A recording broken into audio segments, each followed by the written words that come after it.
Et si un seul missile pouvait faire trembler des villes entières et redéfinir l'avenir de la mer Noire?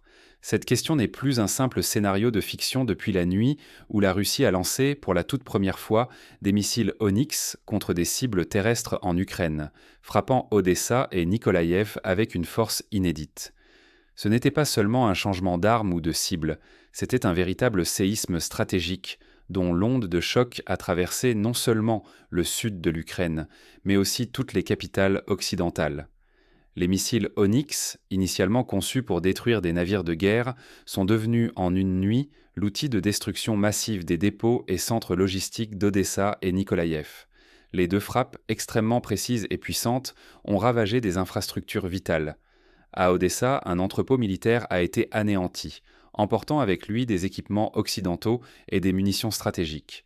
À Nikolaïev, c'est tout un centre logistique qui a été pulvérisé, interrompant temporairement le flux de carburant et de matériel vers les forces ukrainiennes du Sud. Ces explosions n'étaient pas seulement des pertes matérielles, elles étaient en la démonstration publique de la capacité russe à frapper où et quand elle le souhaite, en défiant ouvertement les défenses ukrainiennes. Mais l'impact le plus profond de cette nuit n'est pas venu des décombres, mais des mots. Quelques heures après ces frappes, Vladimir Poutine a prononcé un discours immédiatement qualifié, dans les médias du monde entier, de plus effrayant et direct depuis le début de la guerre.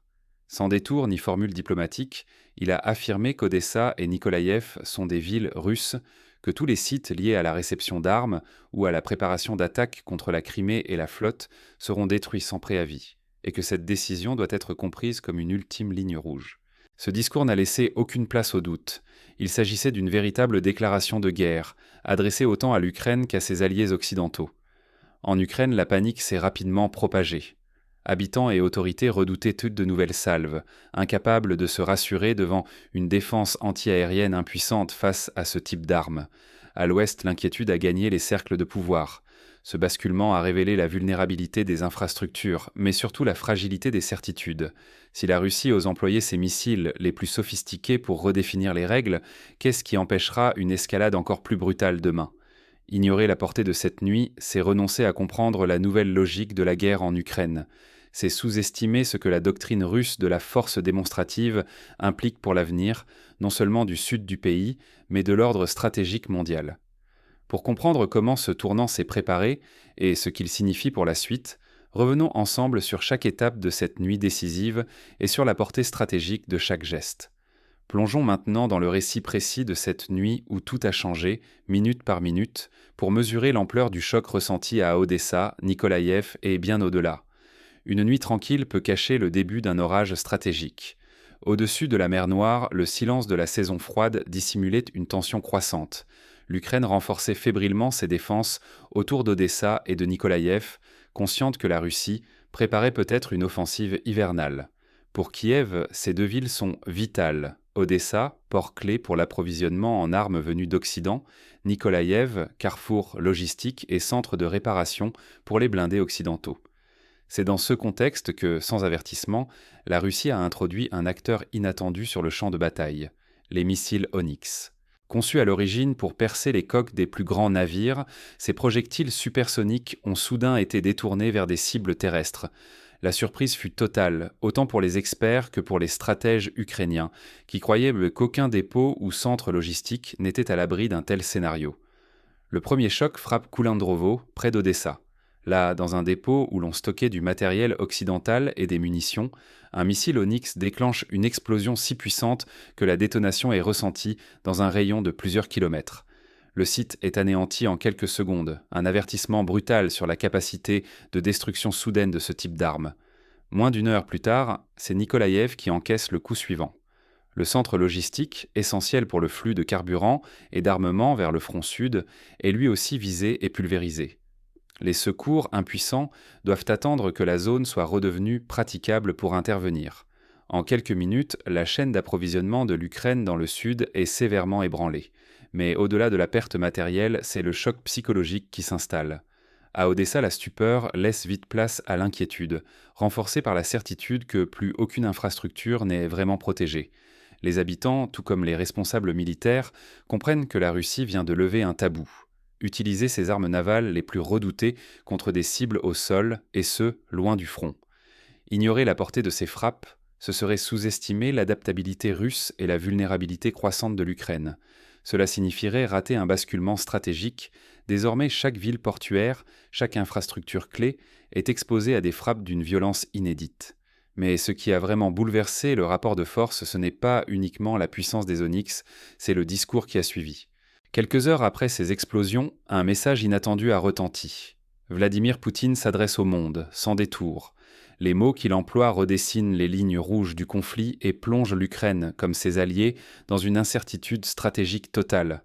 Un mot peut faire plus peur qu'un missile. Et cette nuit-là, après le choc des frappes russes sur Odessa et Nikolaïev, c'est un mot, une phrase qui a glacé les chines de toutes les chancelleries occidentales. Vladimir Poutine brise le silence diplomatique et déclare « Odessa et Nikolaïev sont des villes russes historiques ». Il ferme toute porte à la négociation sur leur statut, affirmant que la Russie ne permettra jamais qu'elles deviennent des bases pour des attaques contre la Crimée ou la flotte de la mer Noire. Mais le plus inquiétant arrive. Il menace explicitement toute infrastructure qui servirait l'OTAN ou qui préparerait des frappes contre les intérêts russes. Que das litrar? Toute cible, qu'elle soit militaire ou logistique, sera détruite sans avertissement. Ces mots, sans détour, résonnent comme l'annonce d'une nouvelle phase du conflit. À Kiev, la réaction ne se fait pas attendre. C'est la panique. Les responsables politiques convoquent des réunions d'urgence, l'armée redouble d'alerte, la population descend dans les abris. Les réseaux sociaux ukrainiens bruissent tant de rumeurs. Plus rien n'est à l'abri, même au cœur du pays. À Washington, l'inquiétude domine. Les conseillers du président s'interrogent. La Russie vient-elle de redéfinir ses lignes rouges ? Le Pentagone multiplie les réunions confidentielles, car désormais aucune infrastructure n'est hors de portée. Quant à l'Europe, c'est la sidération. Certains médias parlent déjà de rupture historique dans la guerre, d'autres évoquent même l'impossibilité de garder le contrôle de l'escalade. Dans les heures qui suivent, l'escalade verbale est sans précédent. Les médias russes reprennent la rhétorique présidentielle, tandis que les médias occidentaux s'affolent, multipliant les analyses alarmistes. Les experts évoquent une porte ouverte à tous les scénarios extrêmes, tandis que les diplomates cherchent en vain à obtenir un démenti ou un geste d'apaisement de Moscou. À ce stade, l'Occident risque de perdre l'initiative stratégique sur le terrain comme dans la communication.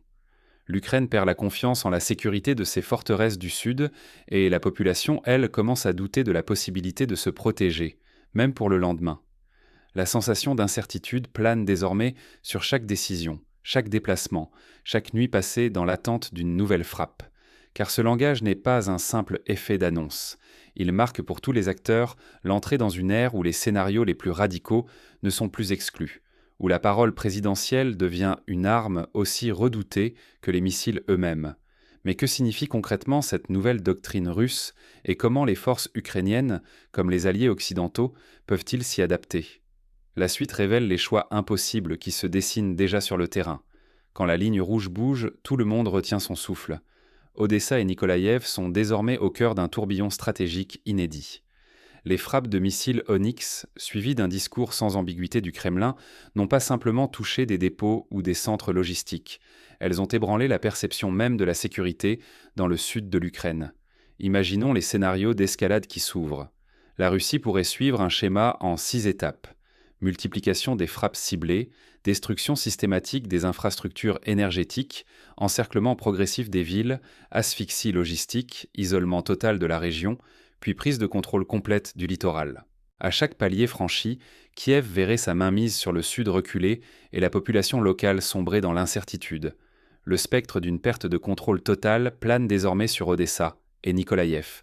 Pour Kiev, l'effritement du Sud signifierait une rupture de la continuité territoriale et une coupure des voies vitales vers la mer Noire. Pour les habitants, la vie bascule. La nuit, chaque détonation rappelle que le sentiment de sécurité appartient déjà au passé. Le choc est avant tout psychologique, nourri par la certitude que plus aucune infrastructure n'est hors de portée. Les voisins européens, Roumanie en tête, observent avec anxiété cette évolution. Une chute rapide du sud de l'Ukraine placerait la frontière de l'Union européenne face à un conflit ouvert, modifiant brutalement l'équilibre régional. La Pologne, déjà en alerte, craint que ce scénario affaiblisse la posture de dissuasion occidentale et entraîne une fragilisation du flanc est de l'OTAN. Mais l'enjeu dépasse la carte militaire. Si l'Ukraine devait perdre Odessa et Nikolaïev, c'est toute sa capacité de résistance sur le long terme qui serait mise en cause. L'Occident, témoin d'une telle démonstration de force, verrait son prestige militaire remis en question. La stabilité régionale, construite sur des décennies, serait soudain menacée par une accélération incontrôlable des événements. Au fil des heures, les habitants d'Odessa et Nikolaïev voient leurs repères voler en éclats. La peur d'un isolement total s'installe, renforcée par le sentiment que la prochaine étape pourrait dépasser tous les scénarios envisagés. C'est une spirale où chaque action militaire redéfinit les règles du jeu, laissant la population et les alliés dans une incertitude grandissante. Toute cette séquence révèle bien plus qu'une nouvelle tactique russe. Elle éclaire les véritables leçons stratégiques que chaque acteur devra tirer de cette escalade. Une doctrine nouvelle naît toujours dans le feu de l'action. Ce que nous avons vu à Odessa et à Nikolaïev, c'est bien plus qu'une évolution technique ou un simple usage inédit d'armes. C'est la naissance d'une stratégie russe qui associe, en temps réel, frappe technologique et communication politique directe. La Russie ne frappe plus seulement avec ses missiles. Elle frappe l'imaginaire, la perception des lignes rouges. Les missiles Onyx, conçus à l'origine pour détruire des navires, sont aujourd'hui utilisés contre des infrastructures terrestres.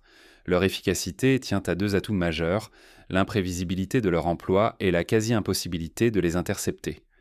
Pour les défenseurs ukrainiens, cela signifie que plus aucun site n'est réellement à l'abri. Mais l'impact ne s'arrête pas là. Quelques heures après les explosions, Vladimir Poutine prononce un discours sans ambiguïté, ciblant non seulement Kiev, mais aussi l'Occident. Chaque déclaration devient une extension de l'attaque, redéfinissant immédiatement les seuils de l'acceptable et du tolérable pour les adversaires de la Russie. Face à cette double offensive, militaire et symbolique, la réaction occidentale, elle, reste entravée. Le choc psychologique est réel. Les chancelleries peinent à saisir la logique russe, oscillant entre incrédulité et crainte de voir une escalade encore plus brutale. La confusion sur les intentions réelles du Kremlin ralentit la prise de décision, laissant sans réponse claire la question de la riposte ou de l'anticipation. Pour les pays riverains de la mer Noire et pour l'OTAN, le véritable enjeu est là. Lire avec lucidité la combinaison de signaux, militaires autant que politiques. Anticiper la prochaine phase nécessite de dépasser l'ancien modèle d'analyse où l'on séparait encore discours et action. Désormais, chaque missile tiré s'accompagne d'un message, chaque message prépare le terrain à la prochaine démonstration de force. Les experts qui refusent de voir cette synergie risquent d'être systématiquement en retard d'un conflit. Dans ce nouvel environnement, rester prisonnier de schémas dépassés, c'est offrir à l'adversaire le temps et l'espace nécessaires pour imposer sa volonté. Alors comment agir à l'heure où chaque discours compte autant qu'une salve de missiles ? Il s'agit de réapprendre à décrypter, en temps réel, une doctrine mouvante où la menace vient autant de l'impact physique que du sens donné à chaque action. Pour saisir les leviers réels de cette nouvelle guerre hybride, il faut maintenant comprendre ce qui distingue la stratégie Onyx du simple coup de semonce. Quels outils et réflexes adopter pour ne plus être surpris ? Ne vous contentez pas de suivre le fil de l'actualité. Demandez-vous ce que chaque geste, chaque mot prépare pour demain. Depuis l'utilisation des missiles Onyx contre des cibles à Odessa et à Nikolaïev et le discours tranchant de Vladimir Poutine, le paysage géopolitique a basculé dans une zone grise. Chacun des signaux envoyés par la Russie, qu'ils soient militaires ou verbal, est désormais porteur d'un double sens. Démonstration de force, mais aussi redéfinition constante des limites de l'acceptable. Nous entrons dans une période où la surprise n'est plus l'exception, mais la règle du jeu. Ce qui se joue, ce n'est pas simplement une bataille de territoire ou de matériel militaire. C'est la remise en question de la sécurité sur laquelle reposait jusqu'ici tout l'équilibre du sud de l'Ukraine, et bien au-delà la crédibilité de la dissuasion occidentale. Si des villes comme Odessa ou Nikolaïev, hier considérées comme protégées, peuvent soudain devenir vulnérables, alors plus rien n'est impossible. Le risque aujourd'hui, c'est d'être aveuglé par la routine des informations, de sous-estimer la rapidité avec laquelle la situation peut s'inverser. Ne pas anticiper, c'est accepter d'être surpris, et dans ce nouveau jeu, la surprise coûte cher. Coupure des infrastructures vitales, effondrement des lignes de défense ou basculement politique inattendu. Chaque frappe, chaque déclaration devient un test, une manœuvre qui force l'Ukraine et ses alliés à naviguer à vue dans une incertitude stratégique totale. Il appartient désormais à chacun d'entre nous de décrypter ces signaux, de s'interroger non seulement sur ce qui vient de se passer, mais sur ce que cela prépare pour la suite. La guerre n'est plus seulement celle des armes, c'est devenu celle de l'interprétation, du timing et de l'anticipation. Rester passif, c'est laisser les autres écrire les règles du conflit. Dans ce contexte, la lucidité devient votre meilleure défense. Observez, questionnez, reliez les événements entre eux, car à chaque instant, la situation peut basculer, à Odessa comme ailleurs, et ceux qui auront su lire entre les lignes seront les seuls à ne pas tomber des nues.